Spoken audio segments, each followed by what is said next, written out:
ఆలస్యం చేయకుండా వీడియోలోకి వెళ్ళిపోదాము. దీనికోసం నేను 5 మీటర్స్ కాటన్ హకోబా ఫ్యాబ్రిక్ అలానే 4 మీటర్స్ కాటన్ లైనింగ్ తీసుకున్నానన్నమాట. ఫ్రంట్ ఇంకా బ్యాక్ మనం సెపరేట్ గా కట్ చేయబోతున్నాం. ఎందుకంటే ఫ్రంట్ లో ప్రిన్స్ కట్ వస్తుంది కాబట్టి. బ్యాక్ పార్ట్ కోసం ఒక మడత మీద ఇలా లైనింగ్ తీసుకొని నెక్ కోసం 3 ఇంచులు అలానే షోల్డర్ కోసం 3 ఇంచులు ఇలా మార్క్ చేసుకుంటున్నాము. షోల్డర్ స్లోప్ కోసం 1/2 ఇంచుతో ఇట్లా ఇక్కడ మార్క్ చేసుకుంటున్నాము. ఫ్రంట్ నెక్ వచ్చేసి ఇక్కడ నేను 7 ఇంచుల డీప్ తీసుకుంటున్నానండి. మీ మెజర్మెంట్స్ ప్రకారం మీరు మార్క్ చేసుకోవచ్చు. అలానే ఇక్కడ కూడా 7 ఇంచులతో మార్క్ చేసుకొని ఈ రెండిటిని ఇలా స్ట్రెయిట్ లైన్ తో కలిపేసుకోవాలి.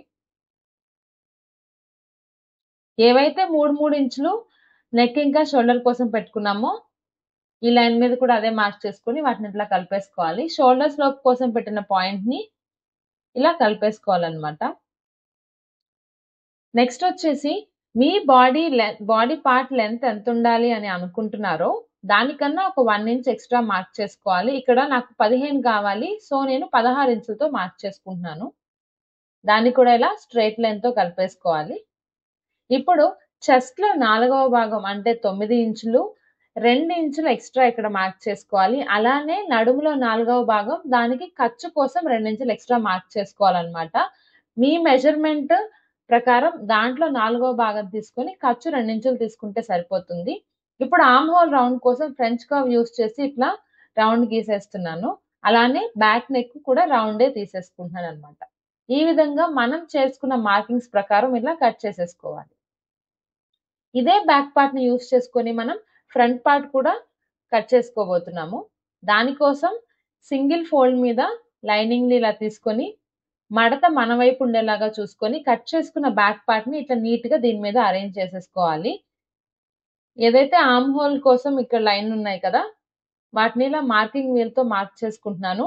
ఇలా కింద కూడా అచ్చులు పడడం కోసం ఇలా కింద నీట్ గా మార్కింగ్స్ పడ్డాయి కదా దాన్ని యూస్ చేసుకొని ఇట్లా మనం లైన్స్ గీసేసుకొని నెక్ కోసం కూడా బ్యాక్ పార్ట్ లాగే 3 ఇంచులతో ఇట్లా మార్క్ చేసుకొని ఒక రెక్టాంగిల్ ఫామ్ చేసుకుంటున్నాం అన్నమాట.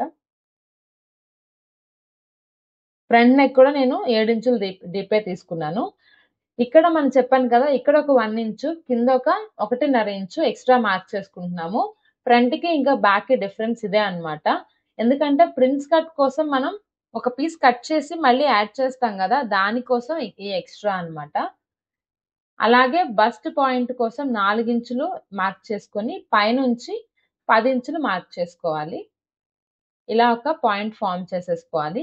కింద వచ్చేసి 3.5 ఇంచులతో మార్క్ చేసుకొని 4 ఇంచులతో ఒక మార్క్ పెట్టుకున్నాం కదా అక్కడ నుంచి దీన్ని కలిపేసుకోవాలి. 1.5 ఇంచులతో ఇట్లా మార్క్ చేసుకోవాలన్నమాట. ఈ 1.5 ఇంచుల కోసమే మనం లాస్ట్ లో 1.5 ఇంచులు ఎక్స్ట్రా యాడ్ చేసుకున్నాము. ఈ పాయింట్ నుంచి స్లైట్ గా కర్వ్ గీసుకుంటూ ఇలా ఆర్మ్ హోల్ లో కలిపేసుకోవాలి. ఓకే, అదే విధంగా ఈ పాయింట్ నుంచి ఇలా కిందికి కూడా నీట్ గా ఒక కర్వ్ గీసేసుకోవాలి. ఫ్రంట్ నేను వీ నెక్ తీసుకుంటున్నాను. ఓకే,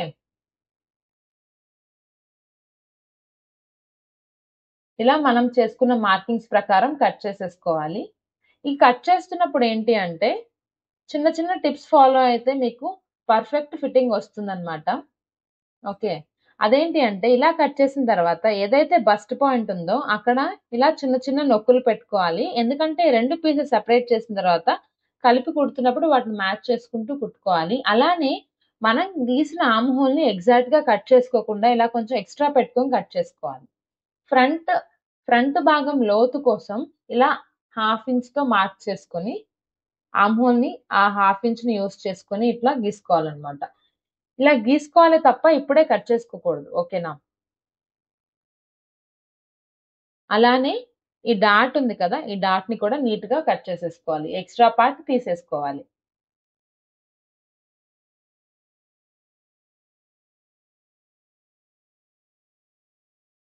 ఓకే, చెప్పాను కదా ఈ పాయింట్ దగ్గర ఇక్కడ కూడా నొక్కి పెట్టుకేసుకోవాలి.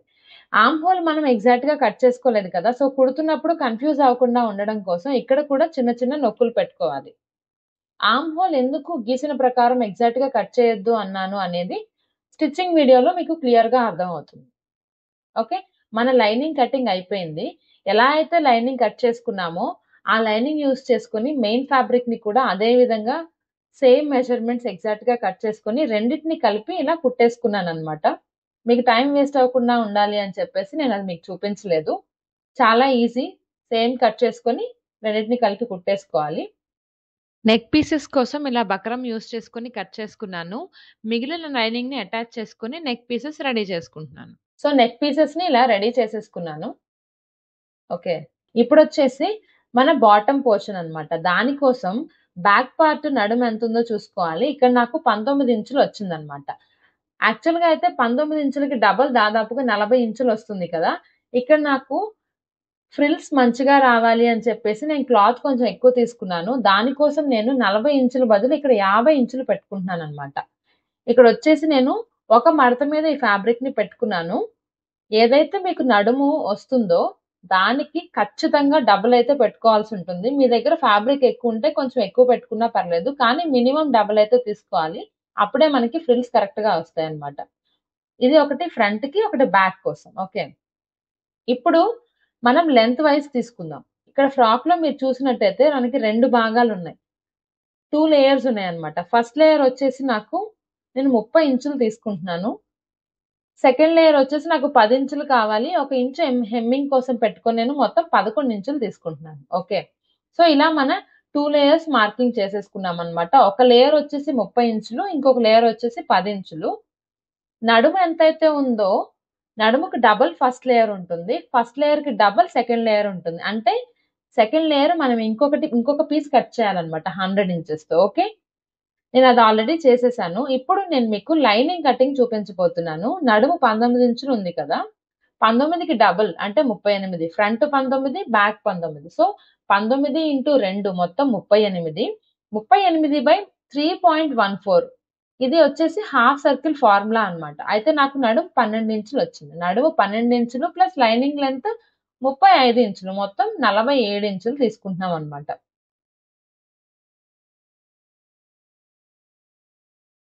చూసారా ఇక్కడ లైనింగ్‌ని మనం సింగిల్ ఫోల్డ్ మీద తీసుకున్నాం. ఒక మడత మీద తీసుకున్నాం. ఏ సర్క్యులర్ ఫ్రాక్ అయినా ఇలానే కట్ చేసుకోవాలి. ఇక్కడ నడుము కోసం 12 ఇంచులు తీసుకుంటున్నాం గదా! ఆ 12 ఇంచులతో ఇట్లా మార్క్ చేసుకోవాలన్నమాట.